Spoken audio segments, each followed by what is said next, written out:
Combate, a trincheira do contribuinte. Menos impostos, mais empregos.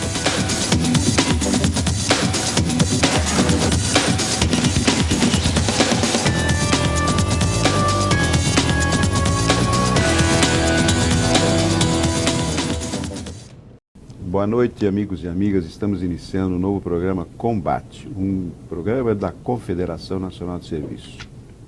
E como você sabe, o nosso lema é mais emprego e menos impostos.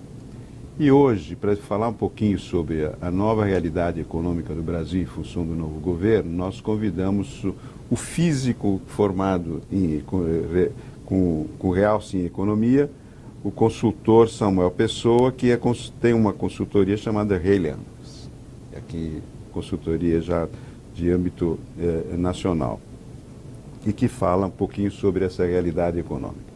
Samuel, muito obrigado por estar aqui presente nesse nosso programa e agradecemos a sua gentileza de ter vindo até aqui conosco. Eu que agradeço o convite e a oportunidade. Muito obrigado. E iniciando, como sempre, passo a palavra ao Roberto, que vai fazer a primeira pergunta sobre o nosso convidado. Roberto. Professor, nós fomos atingidos pelo seu artigo que saiu na Folha de São Paulo neste último fim de semana, que tem um título bastante chamativo, que é o cenário de recuperação lenta está consolidado. O brasileiro espera uma recuperação mais rápida, como sempre houve no Brasil, né? Inclusive você cita no seu artigo que em algumas épocas que nós precisamos nos recuperar, como sempre tem um problema de andar um pouco mais devagar, aí recupera mais rápido. E você coloca nesse artigo que você está enxergando uma recuperação mais lenta. E dentro do seu artigo você coloca que dentro das pesquisas, a hora que as pessoas são perguntadas, elas se mostram muito otimistas, mas que na realidade esse otimismo não se transforma numa rapidez na economia. Isso a gente entende muito na área industrial, mas a minha pergunta para você, já que nós estamos aqui na Confederação Nacional de Serviços, os nossos associados são as empresas de serviço, a recuperação na área de serviço ela é sempre mais rápida e não é lenta. A gente não considera o setor de serviços como um setor lento e não queremos ter uma recuperação lenta. Assim como nós não queremos ter mais imposto em cima da área de serviço, como o pessoal hoje está falando em PIS/COFINS, de aumentar mais na área de serviço, que aí a recuperação vai ficar lenta mesmo. Então eu queria saber como é que você enxerga a área de serviços dentro dessa recuperação lenta que é o seu artigo desse fim de semana. Bem, tem várias perguntas aí. Deixa eu primeiro explicar por que eu acho que essa recuperação é lenta. Nós estamos passando na pior crise dos últimos 120 anos. Não estou exagerando, isso não é uma figura de linguagem. Se nós considerarmos como medida a perda de PIB per capita, se eu calcular taxas quadrianuais, para tirar um pouco variação de um ano sobre ano, o quadriênio que terminará em 2017, se as nossas previsões lá do Instituto Brasileiro de Economia, da Fundação Getúlio Vargas, lá do Boletim Macro, que todo mês nós confeccionamos, disponibilizamos, é um bem público do IBRE, nós estamos imaginando que o crescimento esse ano seja menos 3,4. Menos 3,4. Depois de ter crescido menos 3,8 ano passado. É um biênio horroroso. Ano que vem nós estamos considerando um crescimento positivo de 0,6. Então, se esse cenário se materializar, quadriênio de 14, 15, 16 e 17, observaremos uma perda de PIB per capita nesse quadriênio de 9,7%. Se nós considerarmos, se nós fizermos a seguinte pergunta, qual foi o pior quadriênio de crescimento da PIB per capita desde 1901, que é quando começa a série histórica mais confiável que a gente tem, vai ser o quadriênio dos anos 80, 81, 82, 83, 84, esse quadriênio. Nesse quadriênio, o PIB per capita caiu 9,6.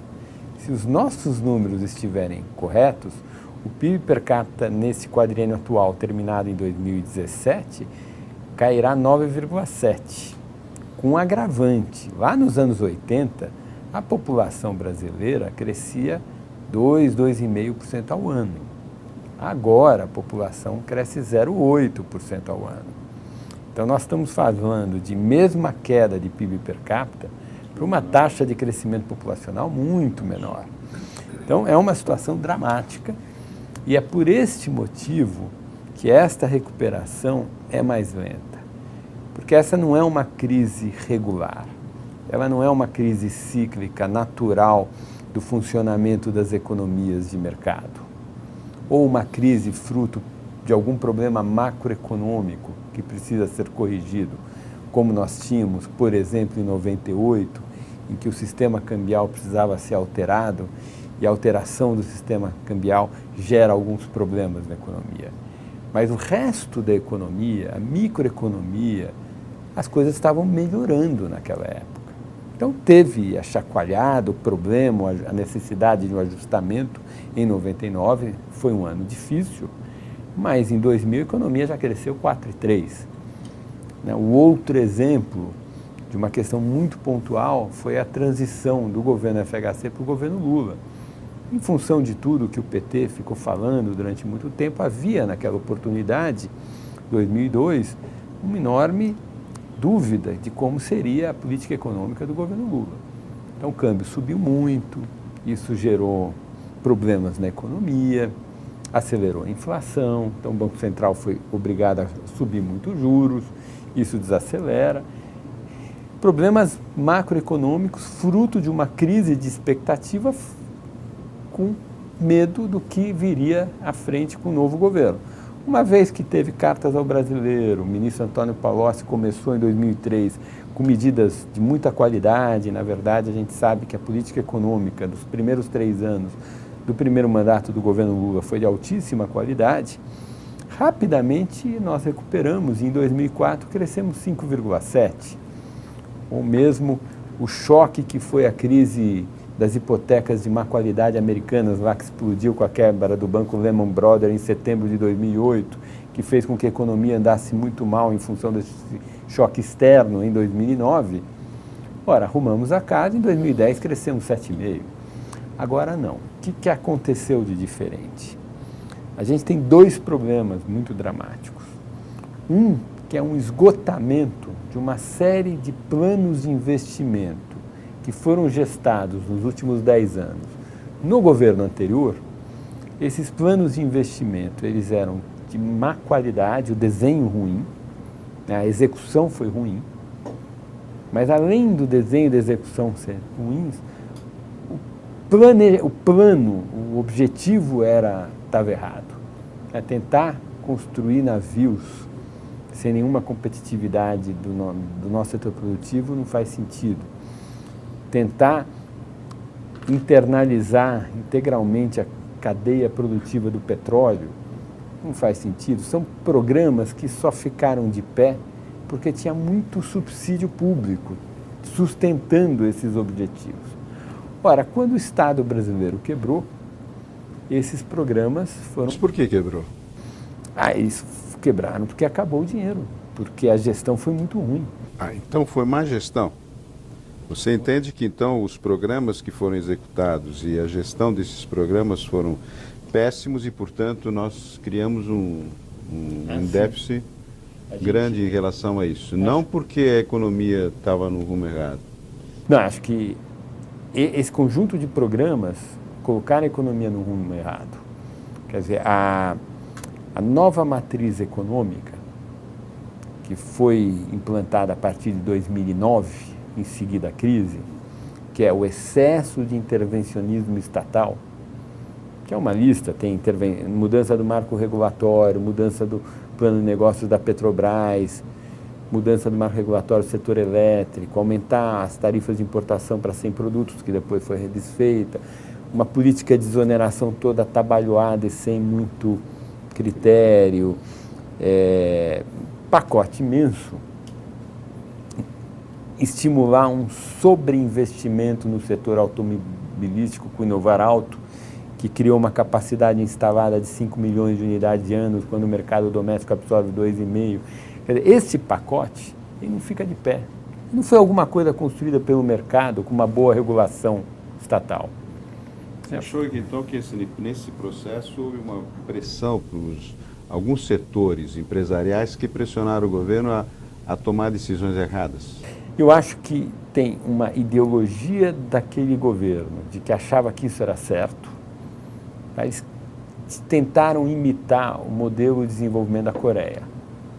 Evidentemente, nós não temos educação coreana, nós não temos poupança coreana, nós não temos Estado coreano, com capacidade de controle e de punição.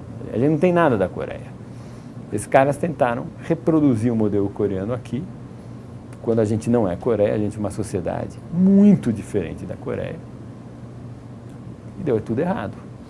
Então, mas, evidentemente, dado a ideologia que estava errado, veio junto com a ideologia a economia política, grupos de pressão. E os programas sociais, você acha que prejudicaram, ou estão prejudicando também, ou não foram dimensionados corretamente? Perfeito, eu concordo integralmente com você. São essas duas agendas, mas elas têm uma distinção. Então, você tem uma agenda que é essa agenda do intervencionismo na economia, que foi adotado no governo anterior. Tem uma outra agenda que não é só do governo anterior, que é uma agenda mais da sociedade. Porque essa do intervencionismo da economia não é do governo anterior. Desculpe, é do governo anterior, não é da sociedade. O intervencionismo na economia é uma agenda dos intelectuais e economistas petistas, que tem lá uma saudade de Getúlio Vargas, gosta dessa coisa de Estado interventor, querem imitar a Coreia, tá, essas coisas. Agora, tem uma agenda que é da sociedade, que é o desejo que a sociedade tem de construir no Brasil um estado de bem-estar social à la Europa continental, de um país que tem uma renda per capita muito menor, né? Mas a sociedade deseja isso. E esse desejo da sociedade estava desenhado de um jeito tal, e isso não é culpa do governo anterior, é uma dinâmica anterior, que ia levar a uma falência do Estado. No entanto, os erros do excesso de intervencionismo aceleraram esse processo. Você ia ter um esgotamento do Estado logo. Os erros do intervencionismo da nova matriz econômica potencializaram isso.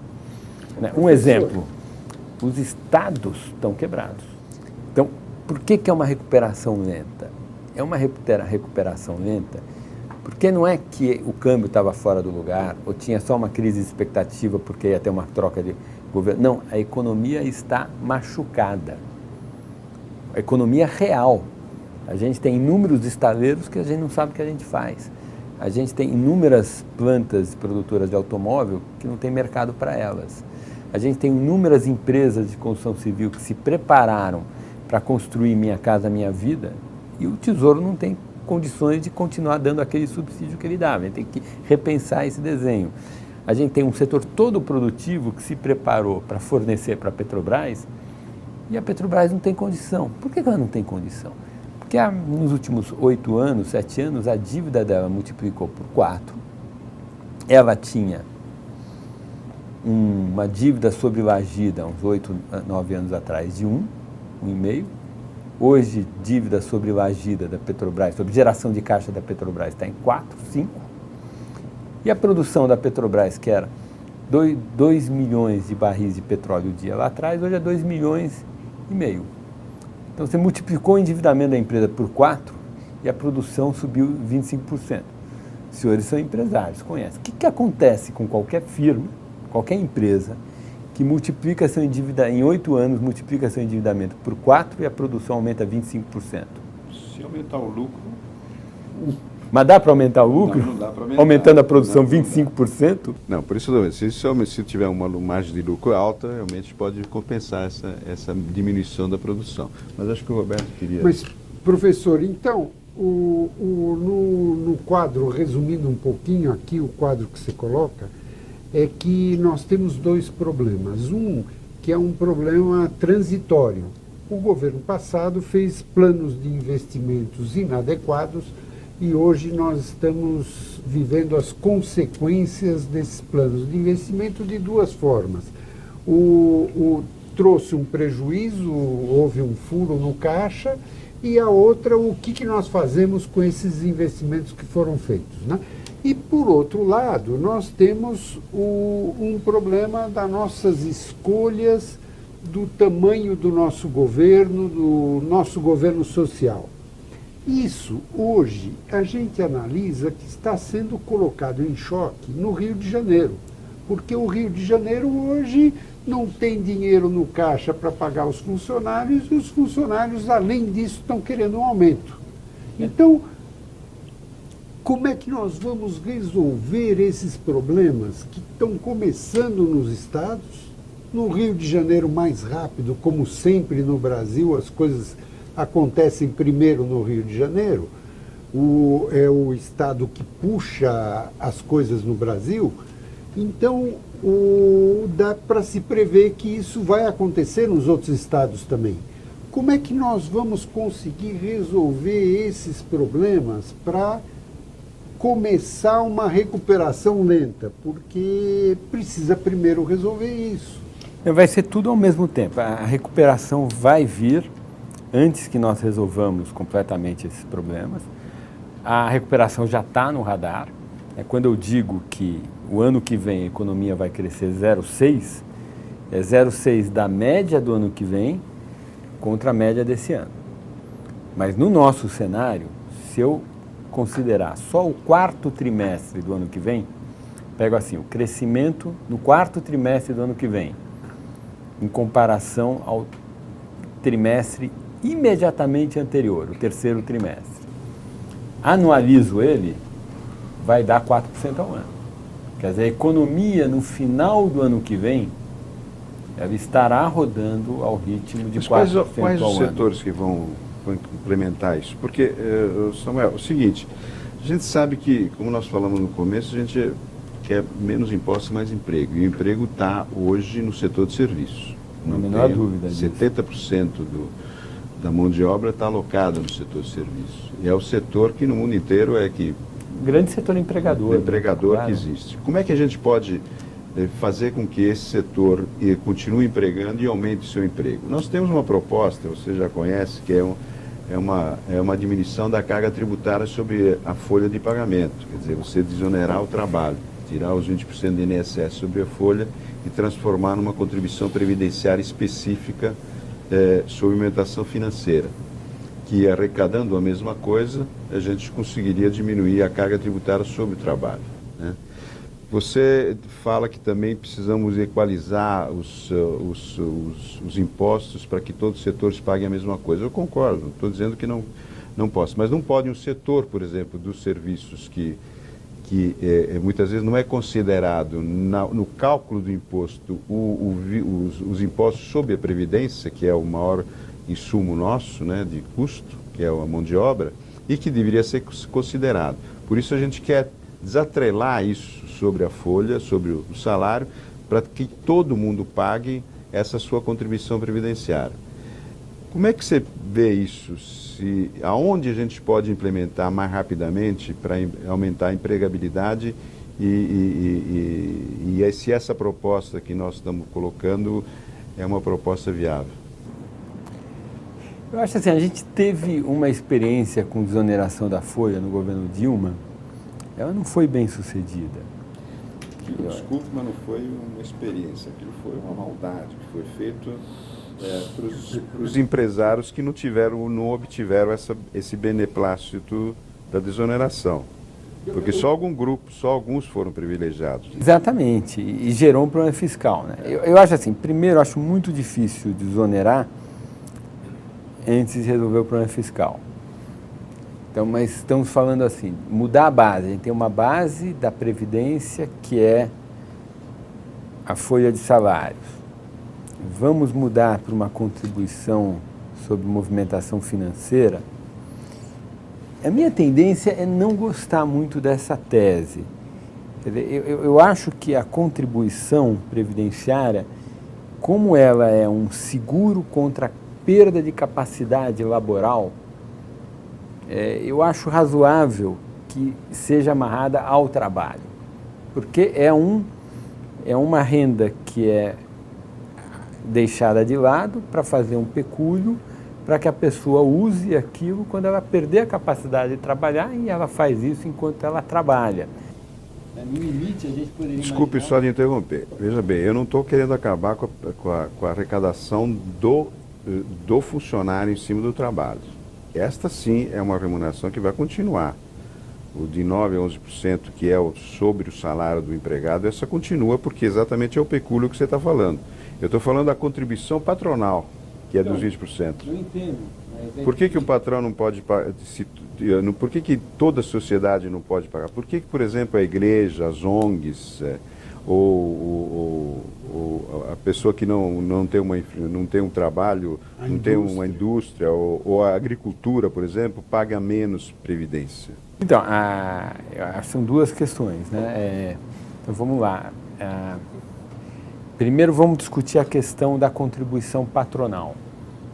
Quando a gente estuda economia, tem uma questão que é incidência jurídica do imposto e tem a incidência econômica do imposto. A incidência jurídica do imposto é o que a lei diz. Então, a contribuição é patronal, no ato de pagamento, quem paga é o patrão. A incidência econômica do imposto é quem de fato paga o imposto, porque o patrão pode embutir aquele imposto no custo e repassar para o consumidor. Mas tudo feito assim. Então tem essa questão, exatamente, então tem essa questão da microeconomia, que é saber, na prática, quem que paga o imposto. É sempre o consumidor. Então, nesse caso, não. No caso do imposto sobre a folha de salário, quem paga o imposto é sempre o trabalhador. Então, independente da contribuição ser patronal ou da contribuição ser do trabalhador, a incidência econômica do imposto é no trabalhador. Significa o seguinte: se eu cortar esses 20%, vai ter um processo de competição no mercado de trabalho que simplesmente os salários dos trabalhadores vão aumentar 20% e nada vai mudar para o empregador. Por que a incidência econômica é sobre o trabalador? Desculpe, mas por que você acha que eu diminuindo a carga dos 20%, eu transfiro isso para o salário do empregado? Porque o empregado é o lado mais inelástico do mercado. O que a microeconomia ensina é que quem paga o imposto é quem é inelástico. O que quer dizer isso? O trabalhador, ele tem que ofertar o trabalho dele. É o único recurso que ele tem. Então, ele está disposto a ofertar aquele trabalho praticamente independente da remuneração. Ou seja, a disponibilidade dele trabalhar mais ou menos é muito pouco sensível ao salário que ele recebe. A gente diz que o trabalhador é inelástico, a oferta de trabalho é inelástica. E, portanto, a incidência econômica de qualquer imposto no mercado de trabalho vai incidir sobre o lado inelástico do mercado. Esse é um resultado bem conhecido na literatura, não estou inventando nada. Então, quem paga esse imposto, a contribuição patronal, é o trabalhador, não é o patrão. Esse imposto sai do salário do trabalhador. Agora, tem a questão da isonomia, né? Eu acho que a agricultura é um setor pouco tributado no Brasil, precisa ser tratado. Eu acho que a indústria é um setor muito tributado. Acho que os serviços estão na meiuca. Eles não são tão tributados quanto a indústria, mas são mais tributados do que a agropecuária. Então, eu colocaria assim. A contribuição de 20% está gerando problema, sim. Por quê? Porque a gente tem um enorme... Porque qual o problema da contribuição? É uma contribuição de 20% sobre o salário e o benefício é até o teto da Previdência. Então, todo mundo que recebe mais todo mundo tem uma renda ao longo da sua vida produtiva, cujo salário é maior do que o teto da Previdência, esse cara está estimulado a abrir a sua empresa de lucro presumido e deixar de ser CLT, né? E ele sai da conta, né? Então a gente tem que repensar o sistema previdenciário para tornar o sistema mais justo. Eu acho que a gente tem que pensar, é muito difícil fazer isso, mas nós temos que repensar os regimes especiais, simples e lucro presumido, para tornar o sistema mais equitativo. Mas eu olho, o mundo todo financia a Previdência com uma contribuição sobre o salário, porque tem um vínculo maior entre aquele serviço e o seguro a qual aquele serviço é feito. Mas o artigo 195 da Constituição estabelece que a Previdência tem que ser financiada por toda a sociedade. Eu acho que se usamos esse artigo, é que a nossa proposta estava exatamente baseado nisso. Mas é Previdência e assistência, né? Isso. Mas os 20% servem para isso, não só simplesmente para pagar a aposentadoria, né? Então esses recursos vão para a Previdência. Por isso, se você alargar, hoje, aumentar a base tributária, você pode pagar menos, certo? Você desonera realmente o trabalho, porque se você, realmente, os 20% é sobre o salário. Se eu tiro esses 20% sobre o salário, vai diminuir os meus custos. Portanto, eu posso empregar mais, né? Eu não vou transmitir os 20% dessa desoneração para o salário do trabalhador. Posso até uma parte fazer isso. Mas é que em equilíbrio geral no longo prazo vai ser tudo. Vai ser? Vai ser tudo. Se a economia começa a pleno emprego, não tem mais o que gerar mais emprego. Então você vai gerar um aumento da demanda por trabalho, né? Pega uma economia a pleno emprego. Eu desonero em 20% o trabalhador. Vai aumentar o lucro do empresário nesse montante. Evidentemente, com lucro maior... Não quer dizer que vou aumentar o lucro. Eu posso diminuir o custo. E nosso estudo exatamente mostrando que nós podemos diminuir o custo. Não, diminui o custo, mas o empresário maximiza lucro, né? Todo empresário maximiza lucro. Isso é um princípio básico da microeconomia. Sim, eu posso, né? Então, transformar tudo em lucro. Se ele puder ter mais lucro, o empresário vai ter, e é natural que assim seja. Quer dizer, um empresário que não maximiza o lucro, provavelmente já... Não é empresário. Ele já saiu e morreu já, né? Esse cara está fora. Professor, o nosso tempo terminou, professor Samuel, e eu agradeço aqui a presença do Luigi, a presença do professor Samuel. Eu acho que deu para a gente entender muito bem que primeiro precisa ajustar o gasto para depois arrumar a tributação, e realmente a nossa recuperação vai ser lenta e precisamos nos preparar para ela. Muito obrigado. Obrigado. E nós estaremos de volta aqui na próxima semana, nesse mesmo horário. Combate, a trincheira do contribuinte. Menos impostos, mais empregos.